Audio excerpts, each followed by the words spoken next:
Okay, there's Lisa on the phone. Lisa? Hello, Myra Davis. How are you? I am so well. I'm so glad you called. Well, thank you for having me. Okay, let's break it all down, girl. Oh, my goodness. Come on here. Well, we're taping the phone call right now. Okay, great. Okay, so Lisa Wu Hartwell, I watched the show last night. Oh, my goodness. Did I have you cringing? I'm sorry. No, you didn't have me cringing at all. First of all, I was on the edge of my seat the entire time. I think it was the best episode yet. But you kept so calm through the entire thing, and then all of a sudden you were just like, that's it, Kim. I've had enough. And that's exactly what happened because, she did some things prior to us taping a couple days before. And then she spoke to us while I was outside, by our trailers. And she's like, Lisa, it's a big misunderstanding. I did not say this. And, of course, I didn't believe her because I had very valuable resources. And so I just said, Kim, whatever. And so I said, I'm going to be diplomatic. I'm saying this to myself. And I said, clearly, she had lied about me a couple on the show.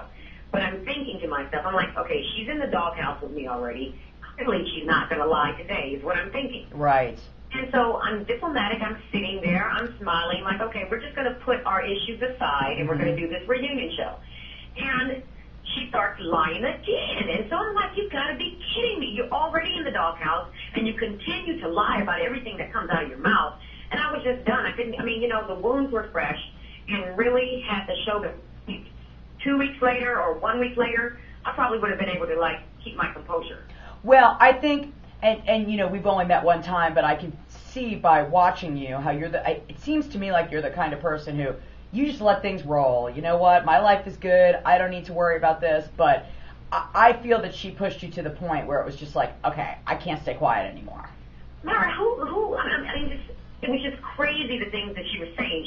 She was out in the street and she's like, wait, the crack whore. I'm like, a crack whore? Like, that are you is kidding? You know what's sad though? And some things regarding me and my children. So of course, that's totally off limits. You can call me whatever you want to call me. Involving my children.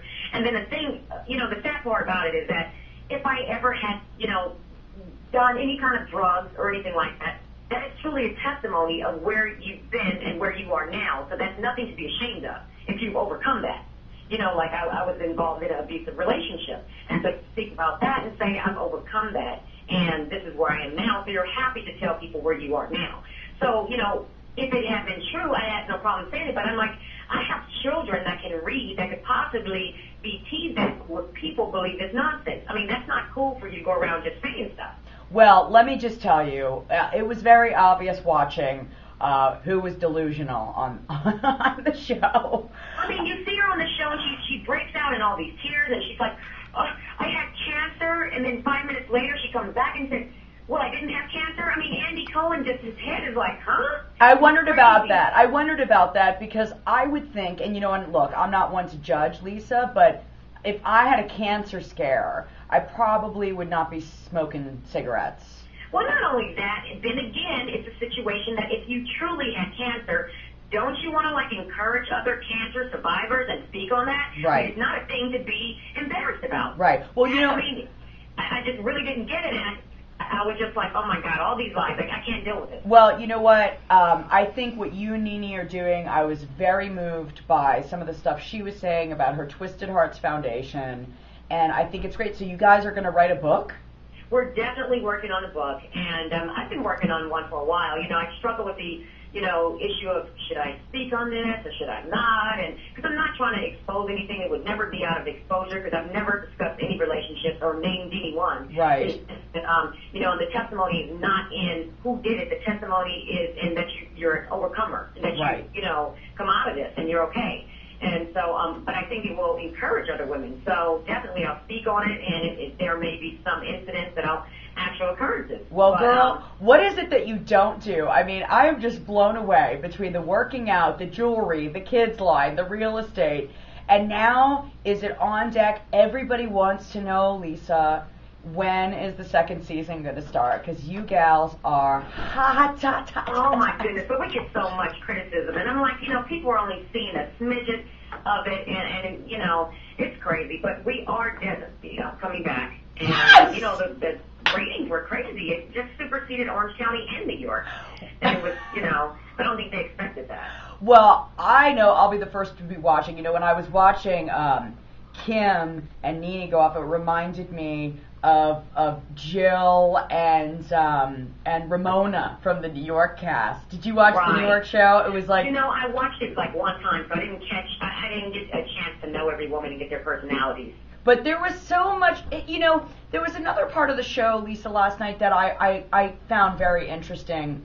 When Andy Cohen asked about, the race issue or representing the black community, and all of your reactions were the same, like, it's one thing doesn't have to do with another.